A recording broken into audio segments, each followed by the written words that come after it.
ప్రభునందు మా ప్రియమైన సహోదరులారా, సహోదరులారా, జనవరి 24వ తారీఖున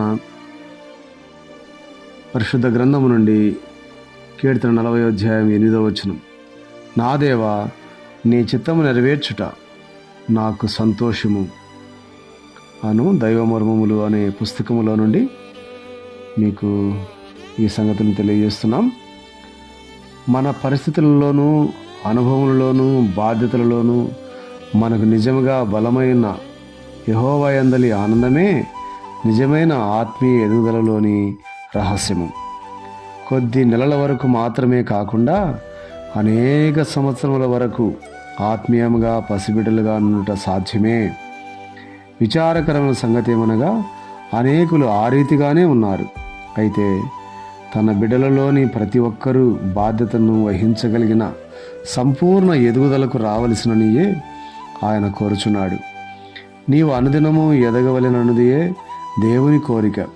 దేవుని వాక్యమును చదివి ధ్యానించుకొలది నీవు ఆయనను ఎరిగెదవు.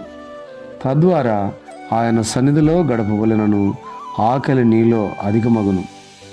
ఆయనతో సమయం గడుపుట వలననే ఆయనను గూర్చిన జ్ఞానమందు ఎదిగెదవు. మనము దేవుని యందు ఆనందించుటకు మొదలుపెట్టినప్పుడు ఆయన చిత్తము చేటులో కూడా నిజముగా ఆనందించుట ప్రారంభమగును. నా దేవా, నీ చిత్తము నెరవేర్చుట నాకు సంతోషము. కీర్తన 40వ అధ్యాయము 8వ వచనం. కొన్ని పర్యాయములు ఆయన చిత్తము నెరుగుటకు గాను నెలలు, సంవత్సరములు కనిపెట్టినట్లు ప్రభువు మనలను చేయును. ఆ రీతిగా కనిపెట్టినప్పుడు మనం అనేక విలువైన పాఠములను నేర్చుకుందుము. ఆయన నామం యొక్క అధికారమును ఉపయోగించుకున్నట్టుకు నేర్చుకుందుము. దేవుని వాక్యములోని మరుగైన మర్మములను నేర్చుకుందుము. దీని నుండి ఆయన నామము నిమిత్తము అవమానమును, శ్రమను సహించుచు కొనసాగగలము.